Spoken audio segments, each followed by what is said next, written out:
Alright, so we're back once again, and today, well, it's a new season of Ranked, and that means that we're going to be going all the way from Bronze all the way up to Gold, hopefully, without too much trouble.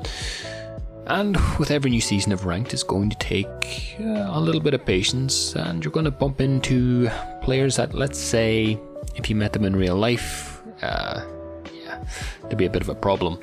So, what I thought I'd do today is that we'd take this little ranked game I played today on my stream at twitch.tv/thedarkcalling and go through it to try and maybe give you some insight into how I play ranked games when I'm playing my most favourite class, which is, as you can see, Destroyers. So ranked is, I think it's tier 5 to tier 7 this time around, and well, if you're playing anything other than tier 7, you're putting yourself at a little bit of a disadvantage, shall we say. So for that case, we've taken Royal Navy DD, the Jervis, today. This DD is probably, well, for me at least, it's exceptionally good. One of the strongest I find for the tier. And so as a result, we're going to be pushing in, seeing if we can contest this cap. If you're not aware, you always want to be checking what ships the enemy team has. They have 2 Z-31s, which is kind of par of the course this day, or in these days, and the Gajamada. The Gajamada isn't all that much of a concern either. We're just playing our own game, focusing on what we have to do, and we bump into a Z-31. Again, the fact that the only reason I'm really pushing in here is because I have coverage, I have quick duration smokes, so if I need to escape, I can. Again, the enemy has no radar because we checked beforehand, and we've taken that into consideration. So, planning what you're going to do before you do it is obviously always the best idea. We popped the Hydro here because the distance between myself and the Z-31 on the other side of that island is around about 3 kilometers, and well, it's always a nice thing to be able to spot the enemy DD and remain unspotted yourself. But again, there's not going to be all that much to talk about here because, again, we're playing at bronze tier, so the games are going to be pretty clustery, shall we say. There's another word I should put on the end of that, but YouTube would monetize this video, so we're not going to say that this time. And again, I'm happy engaging in this 1v1, shall we say. Even though there's no actual shooting happening, the longer I can keep the C-31 spotted, and being aware of the fact that, well, the majority of their enemy team can't even shoot at me, while I can keep the Z-31 spotted while we get that flank, it's going to obviously pay dividends to myself in the end. Now at this point, I decide I need to push. Well, I don't need to push, but I am going to push because I can kill the Z-31 within basically one salvo if I need to, if our team doesn't kill him, which they do gladly, and I can also use his smoke while also getting the cap. Again, 2 of the things you want to do. You want to get those caps, kill enemy DDs, and, you know, gain control of the map. Now at this point, with ranked being 7v7, losing one ship has a significant disadvantage to your team. And if you get a kill, it provides a significant advantage to your own team. And, well, with the shores just going down, you could say that, seriously, what is this? How do you ground with it without even being spotted? Anyways, at this point, if we're looking carefully, the enemy team are a little bit disorganized. You can see the Gneisenau, both the Gneisenau and the California on the other side of the map, behind a rock, with no actual way of shooting at any enemy ships, maybe other than the Gorizia, and the enemy DDs on the other side of the map, doing something. And so, when you get this kind of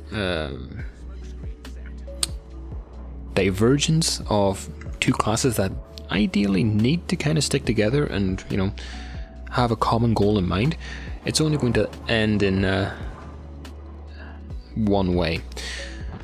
That being said, not all ranked games are like this. You do get games that go back and forth, but those are generally saved until you get at least high silver, maybe gold, high gold,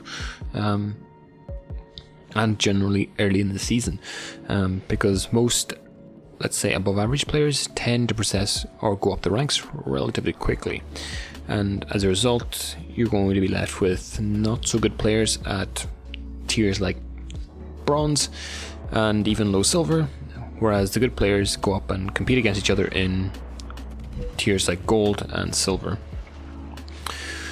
Fortunately, I wasn't too quick. I wasn't quick enough to get away from the Gneisenau salvo right there, but it's all good. I can afford to take a salvo. As long as I'm broadside on, I can get the overpens, it'll be fine. If I'm bow in, then it could become a little bit more problematic.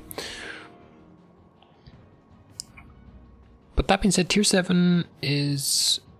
I have a little bit of a love-hate relationship with ranked tier 7. Most of the time it's filled with, especially when you get higher in tiers, when you get to that gold tier, it tends to be filled with, I should really pop smoke here, but I don't because I'm a clown.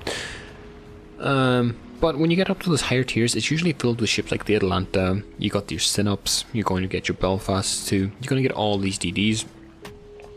And at that point it becomes very different to the type of battle you're seeing right now.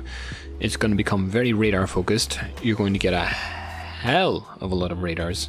There's going to be 3 caps, and generally there's probably going to be 3 radars on, each team. So in that respect, tier 7 ranked isn't my favorite, shall we say, but it can still have some positives. And partially that's the reason why everybody generally sticks to having the Synop or taking the Synop. I think even today I was seeing maybe 120 battleships and like 7 destroyers per game. So again, take that in mind with your ship choice. As always, if you're going to play any real game mode and your main focus is to win, then focus on the ship you play best. Kind of ignore the fact that this ship has a massive win rate in ranked, or everyone is playing this ship because it's so overpowered. Unless it's blatantly game breaking, don't bother. It's not going to if you still don't know how to play the ship, it's not really going to make a difference just how overpowered it is. You're still going to fail in it because you don't know how to play it, and trust me, I've done it many the time.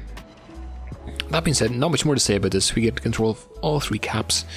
The enemy team is basically disjointed from the start, and frankly, I have a feeling they're relatively newer players, at least some of them, and this is probably their first foray into ranked, so it's pretty excusable. But with that being said, as we kill the guys now and we clean up the rest of the game, I hope you enjoyed, and if you decide to play ranked, good luck. While we experience some lag here, hopefully that doesn't happen too often. But with that being said, I hope you enjoyed, and I'll see you all in the next one.